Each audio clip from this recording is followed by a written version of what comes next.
Friends, welcome to my YouTube channel agri Manthan. तो आज का हमारा टॉपिक रहने वाला है 12th एग्रीकल्चर केमिस्ट्री का जो फर्स्ट चैप्टर है, मृदा खनिज, चट्टानों का अपक्षयण और मृदा का निर्माण। तो जो मृदा है, मृदा एक प्राकृतिक पिंड है। मृदा एक प्राकृतिक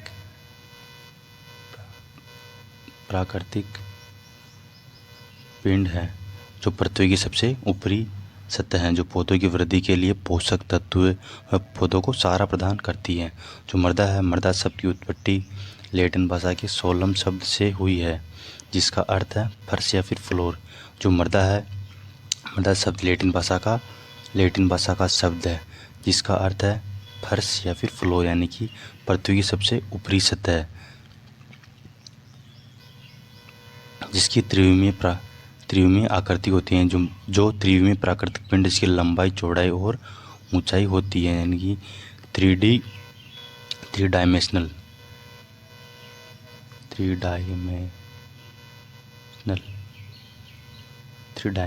स्ट्रक्चर होता है, यानी कि लंबाई, चौड़ाई और ऊंचाई होती है। जो मृदा शब्द की जो परिभाषा है वो बेकमैन व ब्रेडी के द्वारा दी गई थी। इनके अनुसार मृदा एक प्राकृतिक पिंड है जो विच्छेदित, अपक्षयित खनिज पदार्थों एवं कार्बनिक पदार्थों के सड़ने से बने विभिन्न परिच्छेदिका के रूप में विकसित होती हैं। जो मृदा एक प्राकृतिक पिंड है, यानी प्राकृतिक रूप से बनती हुए प्रकृति का एक भाग है। जो विच्छेदित, अपक्षयित जो चट्टानें हैं,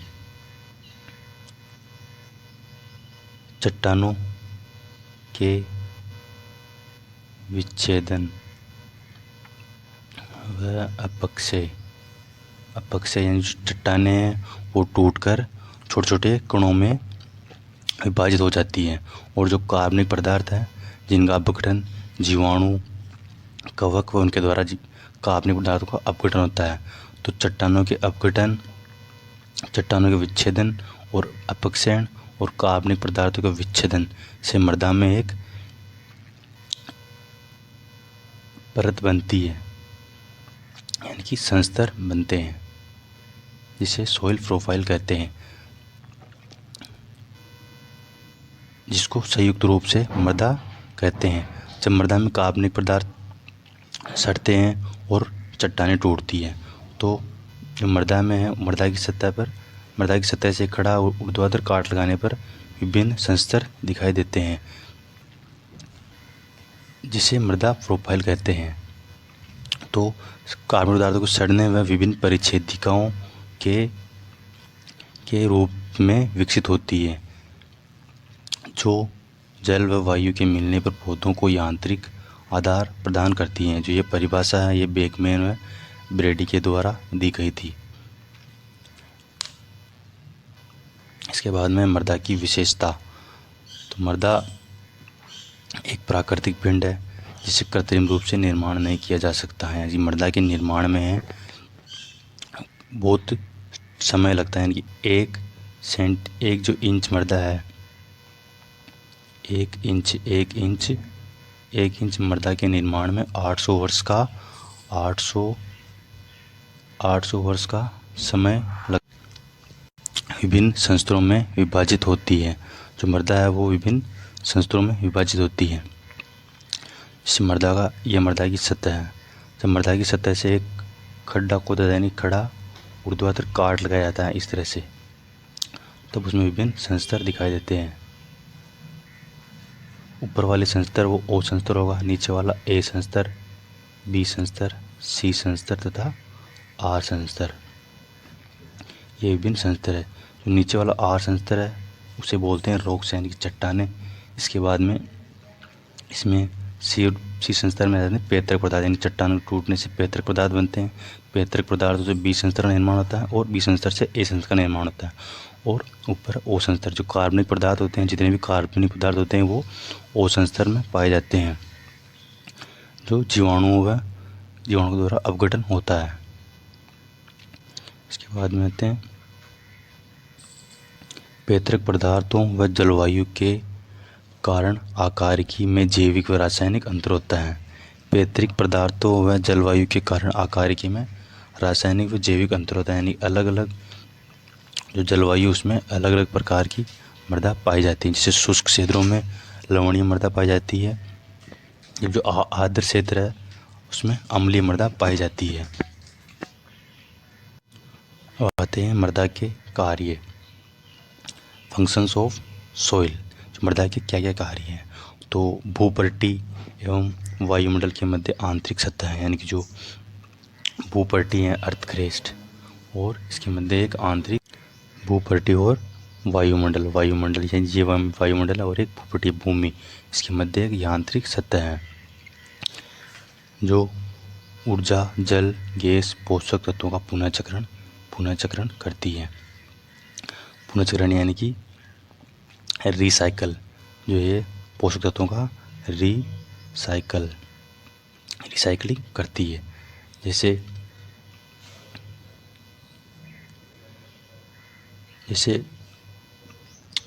वायुमंडल उसमें 78% नाइट्रोजन गैस पाई जाती है। तो जो दलहनी फसलों में जो राइजोबियम जीवाणु पाए जाते हैं, दलहनी फसलों की जड़ों में राइजोबियम जीवाणु पाए जाते हैं, वो वायुमंडलीय नाइट्रोजन को स्थिरीकरण यानी मृदा में स्थिरीकरण करते हैं। जो राइजोबियम जीवाणु है वो बाहर जो नाइट्रोजन है, जलवायु नाइट्रोजन, उसको मृदा में स्थिरीकरण करते हैं। इस प्रकार अन्य जीवाणु भी जो पोषक तत्वों को मृदा में स्थिर करते हैं, जैसे माइकोराइजा, बेसिलस, जो जीवाणु है पोषक तत्वों को मृदा में एनवायरनमेंट या फिर अप्राप्य अवस्था से प्राप्य अवस्था में लाते हैं। सूर्य उष्मा के भंडारण भंडारण करके पौधों को प्राप्त कराते हैं। कृषि फसलों के उत्पादन में और पादप जंतुओं के लिए आवश्यक निवास है। उसके बाद में आते हैं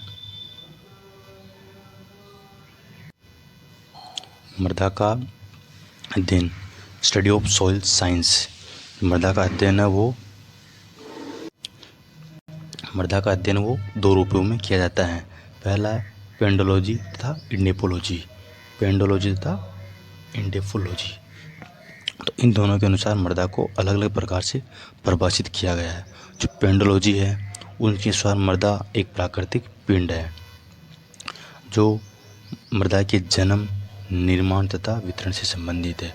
जो पेडोलॉजी है उस परिभाषा का कहना है कि जो मृदा है एक प्राकृतिक पिंड है जो मृदा के जन्म, निर्माण तथा वितरण से संबंधित है।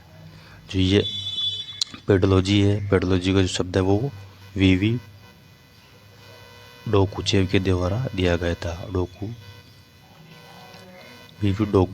डोकुचेव के द्वारा दिया गया था। जो इंडेफोलॉजी है उसके अनुसार मृदा एक उच्च पादप समुदाय के दृष्टिकोण से कार्य से किया जाता है। जो मृदा का जो अध्ययन एक उच्च पादप समुदाय के दृष्टिकोण से किया जाता है, यानी कि जो मृदा है वो पौधों की वृद्धि के लिए एक माध्यम है। इनके अनुसार यह परिभाषा है। अब आते हैं मृदा पादप वृद्धि के लिए एक आवश्यक माध्यम है। जो मृदा है वो एक पौधों की वृद्धि के लिए एक आवश्यक माध्यम है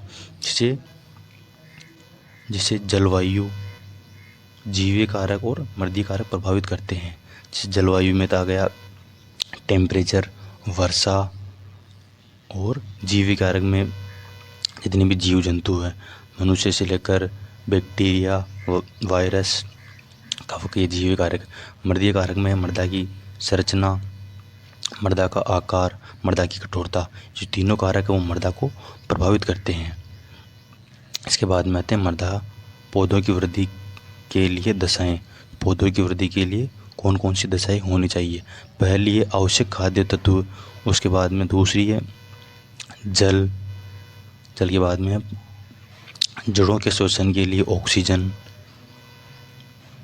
चौथी है यांत्रिक आधार यानी कि पौधों की वृद्धि के लिए 4 आवश्यक दशाएं हैं। यांत्रिक आधार, जड़ों के शोषण के लिए ऑक्सीजन, जल और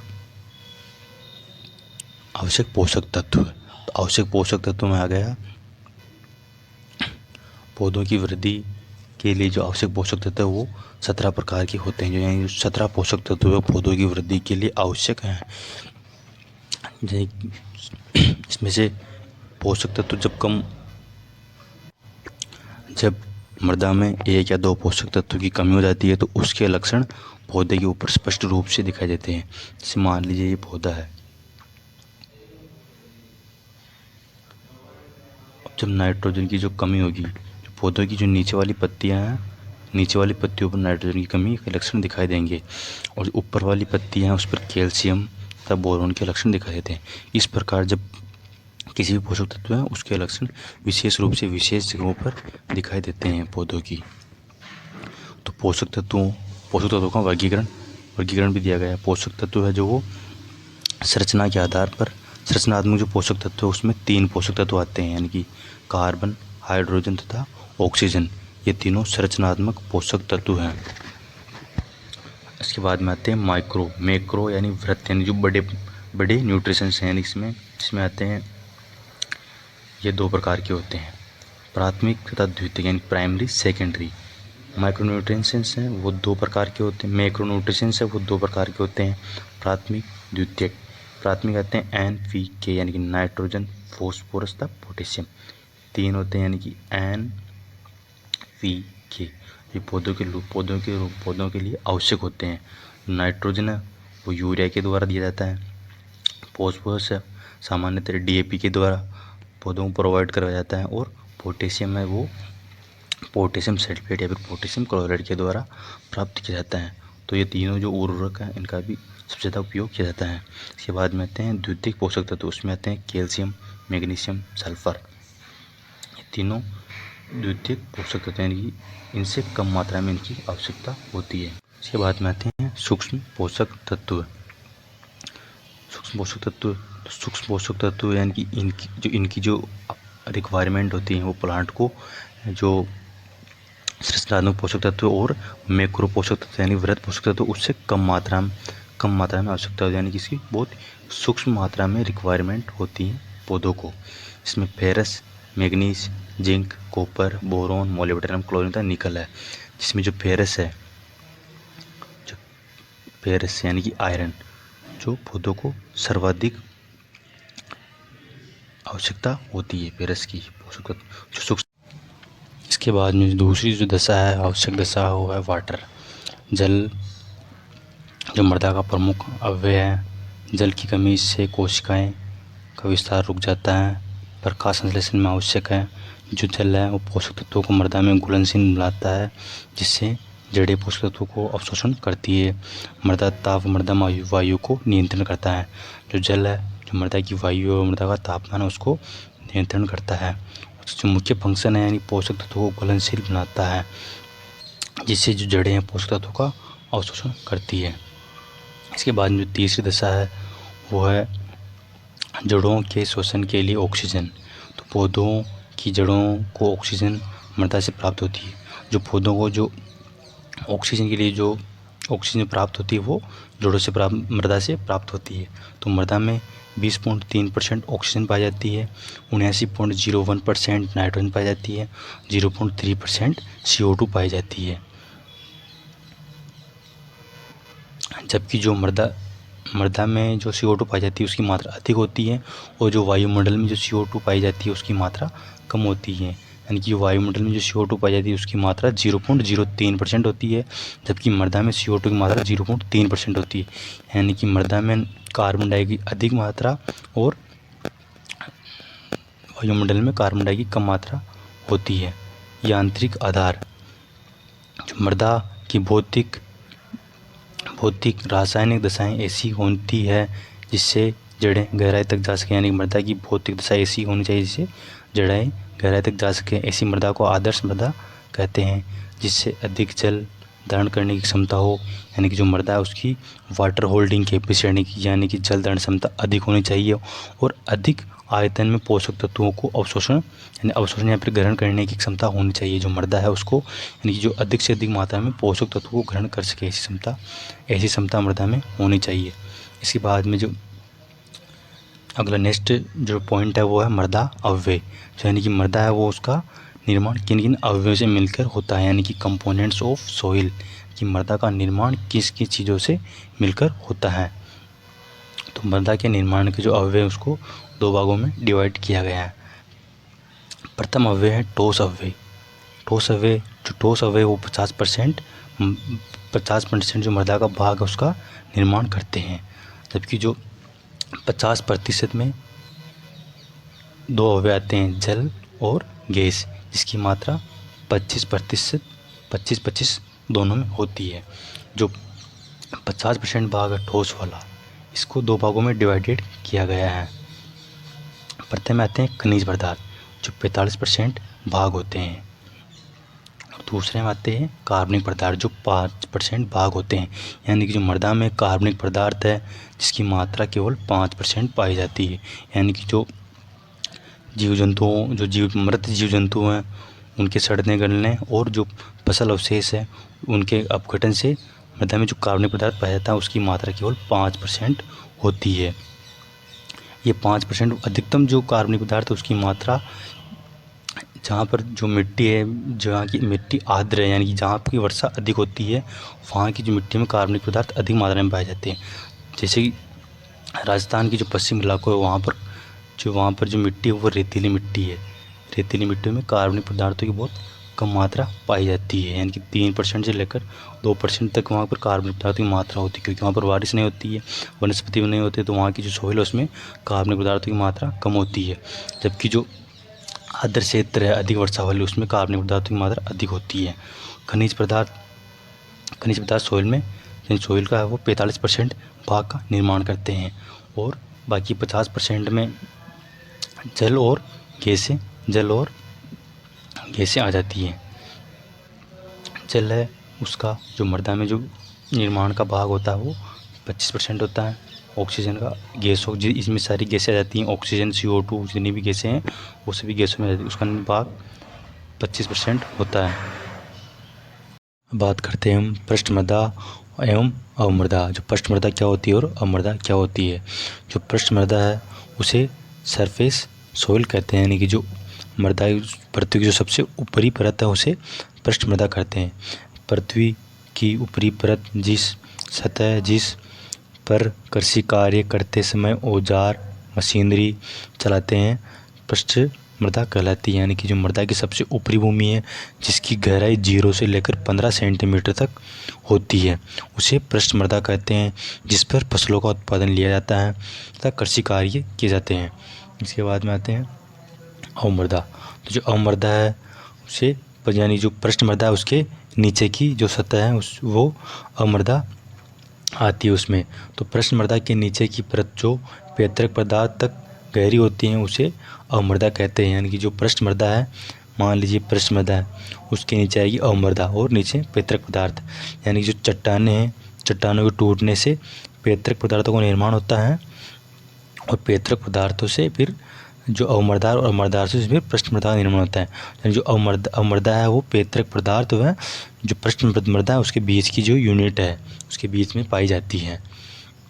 इसके बाद में बात करते हैं पृष्ठ मृदा और अवमृदा में क्या अंतर है। जो पृष्ठ मृदा है वो पूर्ण रूप से अपक्षित होती है, यानी कि जो इसमें जो कण है वो पूर्ण रूप से अपघटित होते हैं, और जो अवमृदा है उसमें आंशिक रूप से अपघटित कण पाए जाते हैं। जो मृदा है पृष्ठ मृदा उसमें वायु एवं वायुमंडल के गैसों का आदान प्रदान होता है। जो पृष्ठ मृदा है उसमें मृदा में और वायुमंडल के बीच है गैसों का आदान प्रदान होता रहता है, जबकि जो अवमृदा है उसमें वायुमंडल के बीच और मृदा के बीच गैसों का आदान प्रदान कम होता है या फिर नहीं होता है, क्योंकि ये पृष्ठ मृदा के नीचे पाई जाती है और इसमें मोटे मतलब कि जो चट्टानें हैं उसके समान ही होती हैं। जबकि जो अवमृदा उसमें कार्बनिक पदार्थ पाए जाते हैं, बैक्टीरिया जीवाणु वो सब पाए जाते हैं, जिस कारण इसमें मृदा और वायुमंडल के बीच गैसों का आदान प्रदान होता है। और इसमें जो है अधिक कार्बनिक पदार्थ की मात्रा अधिक होती है, क्योंकि पृथ्वी सबसे ऊपर होती है, तो जितने भी जीव जंतु हैं इसमें वापस मिल जाते हैं और फसल अवशेष वो भी इसमें वापस मिल जाते हैं। इसमें कार्बनिक पदार्थों की मात्रा कम होती है। सूर्य जीव एवं क्रियाशील अधिक होती है। सूर्य जीव क्रियाशीलता कम होती है। उपज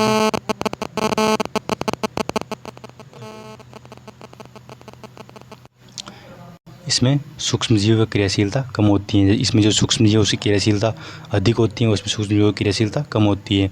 इसमें जो उपजाऊ मृदा होती है उसमें कम उपजाऊ मृदा होती है। इसके बाद में बात करते हैं मृदा परिच्छेदिका के ऊपर।